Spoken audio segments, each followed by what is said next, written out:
اور پانچویں صفت یہ ہے کہ یہ جو نیچرل ڈیزاسٹرز آتے ہیں، فلڈنگ ہے، ارتھکویک ہے، زلزلے وغیرہ وغیرہ، تو ایسے میں آپ بڑھ چڑھ کر لوگوں کی مدد کرتے ہیں۔ ایسے موقع کے اوپر جب لوگ پریشانیوں کا شکار ہوں، زلزلے نے ان کے مکان کو تباہ کر دیا یا طوفان ان کا سامان بہا کر لے گیا، ایسے میں لوگ دوسروں کی طرف مدد کو دیکھتے ہیں کہ کوئی آئے اور ہماری مدد کرے۔ اب اگر آپ ایسے موقع کے اوپر مدد کا ہاتھ بڑھائیں گے تو یہ نہیں ہو سکتا کہ جس کی آپ نے مدد کی ہے وہ آپ کو بھول جائے، وہ کبھی نہیں بھولے گا۔ یہ 5 باتیں ایسی ہیں۔ تو ابن الدغنہ نے کہا جب تمہارے اندر یہ 5 باتیں ہیں ابو بکر، تو تمہاری قوم تمہیں کیسے نکال سکتی ہے؟ میرے ساتھ آؤ۔ واپس لے کر حضرت ابو بکر کو مکہ آئے اور لوگوں سے کہا کہ لوگوں یہ میری امان میں ہے، ان کو اگر کوئی کچھ کہے گا تو سمجھ لو اس نے مجھے کہا، ان سے جو دشمنی کرے گا سمجھ لو اس نے مجھ سے دشمنی کی۔ اب آپ یہ دیکھیے کہ اس وقت دنیا میں بہت سی جگہ مسلمان پریشانی کا شکار ہیں، تو ہم اپنے آپ پر غور کریں کہ ہم اپنی زندگی میں کوئی تبدیلی لے کر آئے ہیں یا نہیں، یا اسی نہج کے اوپر ہماری زندگی چل رہی ہے جیسے پہلے سے چلتی آ رہی تھی۔ تبدیلی تو آئے گی، اور وہ تبدیلی چاہے ہمارے خلاف آئے یا ہمارے حق میں آئے۔ اگر ہمارے حق میں آئے گی تو اس کا طریقہ یہ ہے کہ ہم اس پازیٹیو چینج کو اپنی زندگی میں اپلائی کریں۔ وہ پازیٹیو چینج کیا ہے؟ وہ یہ 5 باتیں، 5 پوائنٹس ہیں جن کو ابن الدغنہ نے ابو بکر صدیق رضی اللہ عنہ میں پایا، اور جن کو حضرت خدیجہ نے رسول اللہ صلی اللہ علیہ وسلم میں پایا۔ حضرت خدیجہ نے بھی یہی باتیں کہی تھی، 5 باتیں رسول اللہ صلی اللہ علیہ وسلم کے بارے میں کہ آپ میں یہ 5 کوالٹیز ہیں، آپ کا کوئی دشمن کیسے ہو سکتا ہے؟ لوگ آپ کے ساتھ کھڑے ہوں گے، اور جب آپ کے ساتھ لوگ کھڑے ہوں گے تو آپ کو کوئی نقصان نہیں پہنچا پائے گا۔ خراب لوگ تو ہر جگہ ہوتے ہیں، ہر معاشرے میں ہوتے ہیں، ہر سوسائٹی میں ہوتے ہیں۔ اصل بات یہ ہے کہ آپ اچھے لوگوں کو اپنے ساتھ لیں۔ اچھے لوگ آپ کے ساتھ تبھی آئیں گے جب یہ 5 باتیں مسلمانوں کے اندر ہوں گی۔ اگر یہ 5 باتیں مسلمانوں کے اندر نہیں ہیں تو اچھے لوگ نیوٹرل بنے رہیں گے، نہ وہ کبھی خراب بنیں گے نہ وہ آپ کا ساتھ دیں گے، اور اس طریقے سے مسلمان ظلم کی چکی میں پستا رہے گا۔ تو اللہ تعالیٰ نے آگے کہا کہ فَأَمَّا الزَّبَدُ فَيَذْهَبُ جُفَاءً، یہ جو جھاگ ہے یہ تو باہر گر کر ختم ہو جائے گا۔ تو ہم لوگوں کی حیثیت جھاگ کی نہیں ہونی چاہیے، جھاگ کی کوئی حیثیت نہیں ہوتی، جھاگ نفع نہیں دیتا۔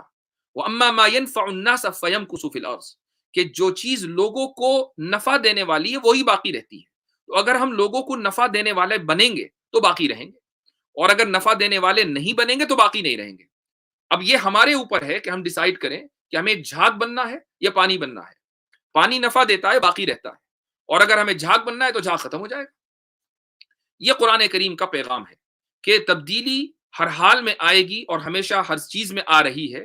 اب یہ آپ کے اوپر ہے، آپ ڈیسائیڈ کریں، ہم ڈیسائیڈ کریں کہ ہم اس تبدیلی کو پازیٹیو بنانا چاہیں تو پازیٹیو بنا لیں، اور پوری دنیا کو کے دلوں میں ہم راج کریں، اور یا پھر نیگیٹو یا کسی بھی طرح کی تبدیلی کو ہم قبول نہ کریں یا نیگیٹو تبدیلی لائیں تو اس میں ہمارا ہی اپنا نقصان ہے، اور جب اللہ تعالیٰ عذاب دیتا ہے تو پھر اس کو کوئی بچانے والا نہیں ہوتا۔ تو یہ آج کے درس کا